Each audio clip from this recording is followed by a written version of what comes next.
सुबह सुबह जैसे ही टीवी ऑन किया, स्क्रीन पर एक झटका देने वाला हेडलाइन चमका। भारत के 4 सबसे अमीर लोगों की दौलत में एक ही दिन में 75,000 करोड़ की गिरावट। 7 अप्रैल 2025 को ब्लैक मंडे 2.0 का नाम दिया गया। लेकिन क्या ये सिर्फ अंबानी, अडानी, जिंदल और नडार की कहानी थी, या फिर इसकी आंच अब हर आम आदमी की जेब तक आने वाली है?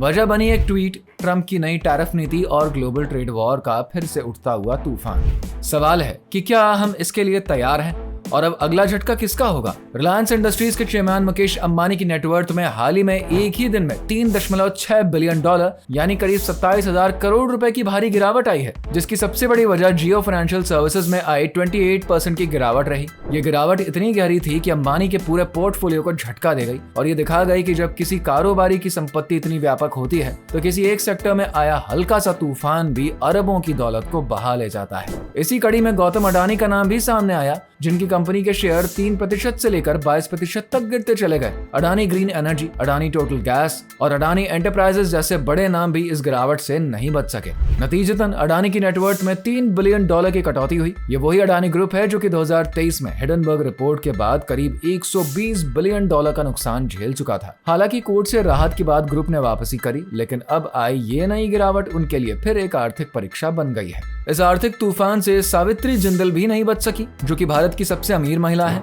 ओपी जिंदल ग्रुप की चेयरपर्सन सावित्री जिंदल की संपत्ति में 2.2 बिलियन डॉलर की गिरावट आ गई और अब उनकी कुल नेटवर्थ 33.9 बिलियन डॉलर पर आ गई है। मेटल सेक्टर में करीब 8% की गिरावट ने JSW स्टील और जिंदल स्टील जैसे दिग्गज ब्रांड्स को भी नुकसान दे डाला। IT सेक्टर की हालत भी कुछ बेहतर नहीं रही और HCL टेक्नोलॉजीज के फाउंडर शिव नडार की नेटवर्थ में 1.5 बिलियन डॉलर की कटौती दर्ज हो गई। ये गिरावट 7% से अधिक की रही और तकनीकी शेयरों पर गहरा असर छोड़ गई। इस पूरे घटनाक्रम को देखते हुए साफ है कि यह मंदी सिर्फ भारत तक सीमित नहीं रही, बल्कि एलॉन मस्क, जेफ बेजोस और मार्क ज़करबर्ग जैसे अंतर्राष्ट्रीय अरबपतियों को भी अरबों डॉलर का नुकसान उठाना पड़ा। शेयर बाजार की एक ही हलचल ने दिखा दिया कि दौलत और दबदबा चाहे जितना भी हो, बाजार का एक झटका सब पर भारी पड़ सकता है। ब्लैक मंडे की हलचल अचानक नहीं आई, इसके पीछे था एक ग्लोबल ट्रेड वॉर का डर जिसने पूरे दुनिया की अर्थव्यवस्था को हिला दिया था। जब अमेरिका ने टैरिफ बढ़ाने की घोषणा करी तो विदेशी निवेशकों ने तेजी से इंडियन मार्केट से पैसे निकालने शुरू कर दिए।